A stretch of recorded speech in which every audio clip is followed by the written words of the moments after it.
Hey guys, this is Buford with Scholarships for Soccer, and today we have a. Wait a minute, before we get started, how do you pronounce your last name? Bardish. Bardish. Okay, I would have butchered it. I would probably say We've Bardish. heard everything, so no worries. Okay, well, we will get started now. Hey guys, this is Buford with Scholarships for Soccer, and today we have a wonderful guest. Her name is Pam Bardish, and her son Kyle plays soccer at Winthrop University in South Carolina. Pam, welcome. Thanks so much for having me. I'm excited. Oh, we're excited to have you. Now, starting off, let's go back to the high school days. Um, when did you guys actually start the recruiting process? Oh, goodness. Well, Kyle has been playing soccer since 5, so he knew it was always soccer. He always wanted to play soccer. Playing in college was always the goal.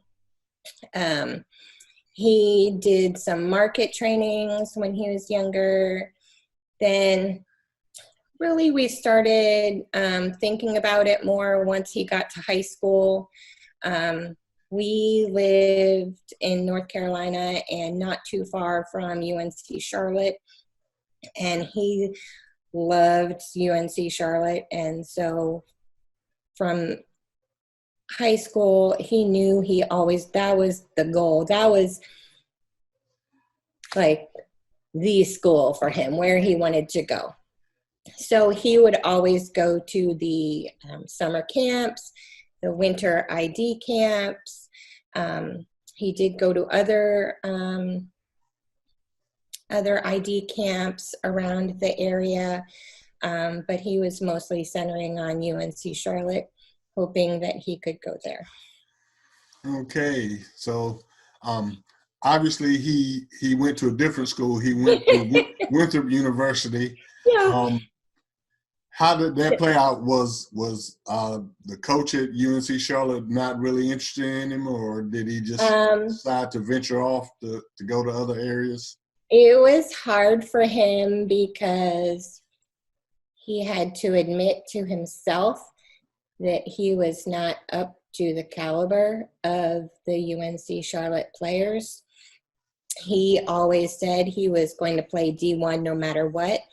My husband and I we were trying to get him to look at D2 schools, but he was not willing to do that. It was D1 or bust. So he always had in the back of his mind that he could still get on that team at UNC Charlotte. But then by the time he was a junior in high school, he was realizing, I think I'm a good player, but I don't know if I'm an awesome player. But as it turned out, when he was a senior in high school, there was a winter ID camp at UNC Charlotte. And this was the first one in a long time that he just said, I'm not even going to go. I'm not going to go to that one. He was still unsigned yet. And his coach said, why don't you just go? His coach used to be an assistant coach at UNC Charlotte. So he had seen Kyle there at a bunch of the camps. So Kyle just said, fine, I will go. He went, and a coach from Winthrop was there, and a coach liked him from Winthrop, and they got to talking, and one thing led to another, and now he's at Winthrop. Okay, well, it was so good. Everything worked out. Everything happens for a reason. The stress of college soccer, trying to get onto a college soccer team, it's hard. Yes. Now, I know just from personal experience that Charlotte sometimes competes for national championships. So a lot of people may not have heard of them, but they're one of those schools that really jumps up there every now and again. So you really have to I think there's a really important lesson. I think the positive thing was he realized that he might not get to play there, even if he got a roster spot. So he opened his mind to another alternative. We had to have those conversations and ask him, do you want to still go, full bore for UNC Charlotte?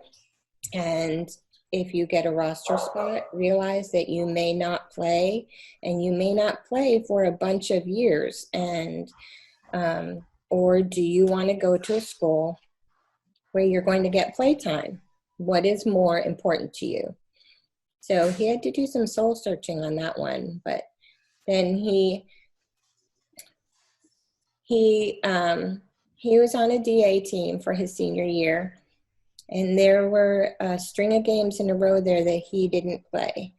So I think that made him realize, it's really more important for me to play than to just root everybody on. So. Yes. Okay. So you mentioned he was on a DA team his senior year. His senior year. So the years before that, what level did he play at? He was right before he was on DA. He was on Premier team. He played Region 3. He never went to ODP. He did NPL for a while. But his goal was always to be on the DA team. And at his club right before making the DA team, he did not make the team at his club. There really were not spots open for him. And someone said, you might want to go to this other team. So he did. And he went there and he was evaluated there and he made the team there. So that made him happy. So he was good. Okay. Now, having a son myself that plays soccer, that's somewhat introverted. Did you have trouble getting him when he decided that maybe Charlotte wasn't the place he was going to end up? Did he have any problems, opening up to new coaches, communication-wise? Very much so. He did not have problems opening up to his DA coach because he had seen that coach before and had market trainings with him. So he felt very comfortable with his DA coach. The problem was with college coaches and recruiters and him having to take that step forward to be a grown-up, and he has to do it himself. Because my husband and I said, we are not contacting the coaches for you. This is something that you have to do. If it is that important to you, you have to do it yourself. I will proofread any email that you write. I will give you suggestions on things to say on a phone call, but it is all you and you have to do it yourself. So that was really hard because I think the conversations might have gone okay. I'm not really sure. He says they went okay with coaches. I was not in the room when he talked to the coaches.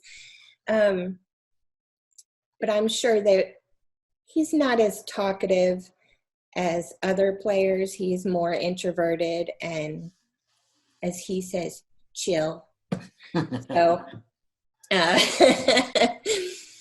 but it was hard for him to reach out to coaches. He also had a bunch of friends who were superstar players and teams were coming after them like crazy. And I think Kyle thought maybe that's the way it's supposed to be.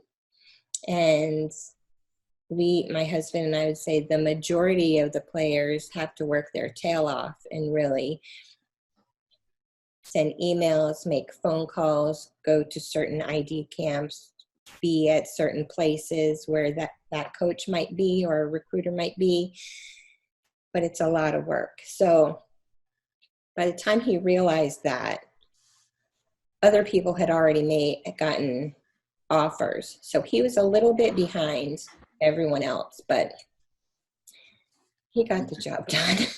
Yes. Okay. Did he get discouraged when all his teammates were getting offers and he wasn't? Yes, very much so. He wouldn't admit that to me, but I could tell he was upset. But that's also something that helped him realize I'm not a superstar, because on different clubs he was on, he was a superstar. And then on some teams he was on, he was not. So it was a little bit hard for him. Blow to the ego, but growing, a learning experience. It's all good. Okay. So when he gets the offer to Winthrop, when did you guys ever discuss any monies with the coach or the college? Um, he had gone there twice to the university, and Winthrop was not very far from where we lived. So they came to some of his games and practices, mostly practices. So it was probably, it might have been the end of January, beginning of February, his senior year, when he got an offer. He got an email, and right in that offer, they gave him the monies. And at that point, there was not money to be given for soccer at that point in the year. They had given it all. They had used it all, because there's not much to start with. And Kyle is not an A student. He's a B student. And he's like a middle of the road B student. So I was worried that he wouldn't get academic scholarships. But they gave us a deal where they gave him an in-state voucher, so he would get in-state tuition. And then they gave him a little bit of scholarship money. So to me, that in-state voucher is woohoo! Yes, that's Because, big. And when you look at the difference between in-state and out-of-state tuition, it's crazy. yes. So they gave him that, and they said for his sophomore year, if he works hard and doesn't get into trouble, keeps his grades up, he will get more. So we're waiting on that. All right. Well, that's outstanding, and it's just a lesson that, even if soccer scholarship money is not available, playing soccer can help with tuition and things of that nature. Yes. Okay. So Pam, for the parents that have juniors and seniors coming up, what is the biggest piece of advice that you would give to them? The biggest advice that I would give from my experience is, don't let your son or daughter get down on themselves if they do not have an offer by the time they start their senior year. There's tons of time to still get something, even after the first of the year, even after that first signing that they do. Yes. There is still time to get an offer. You just keep plugging along, and don't let them get down, but don't overinflate their egos. Yes. But those things are out there, so you can do it. Okay, well, that is awesome. Well, Pam, I know you got things to do, and we certainly appreciate you taking your time to spend a little time with us and share your knowledge of the recruiting process with parents. And, I appreciate it so much. Thank you. Yes, and I'll be following Cal. Winthrop is a school that I'm very familiar with. They actually have a pretty good soccer program as well. Awesome. So we'll be following him, and thanks again. Anytime. Good luck to you guys. All right. Good luck to you. Have a great day. You too. Bye-bye. Bye-bye.